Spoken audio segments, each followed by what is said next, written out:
Hello friends, ನಮಸ್ತೆ. ನಮ್ಮ ಚಾನಲ್ನ ಸಬ್ಸ್ಕ್ರೈಬ್ ಮಾಡಿ. ಹಾಗೆ ಮನೆ ಹತ್ರ ಒಂದು ಹಾವು ಬಂದಿತ್ತು. ಪಕ್ಕದ ಮನೆಯವ್ರ ಮನೆ ಇದೆ. ಶೂ ಒಳಗೆ ಕೂತಿತ್ತು. ಅದನ್ನು ಹಿಡಿದ್ರು, ಯಾವ ಥರ ಹಿಡಿದ್ರು, ಹೇಗಿತ್ತು ಅಂತ ನೀವು ಕೂಡ ಚೆಕ್ ಮಾಡಿ, ಫಾಲೋ ಮಾಡಿ.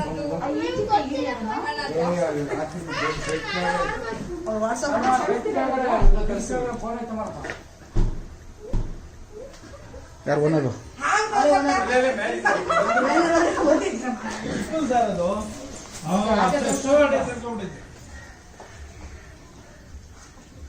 ಮರಿ ಅಲ್ಲ ಕ್ಲೀನ್ ಮಾಡೋ ಸರಿಯಾಗಿದ್ದಲ್ಲ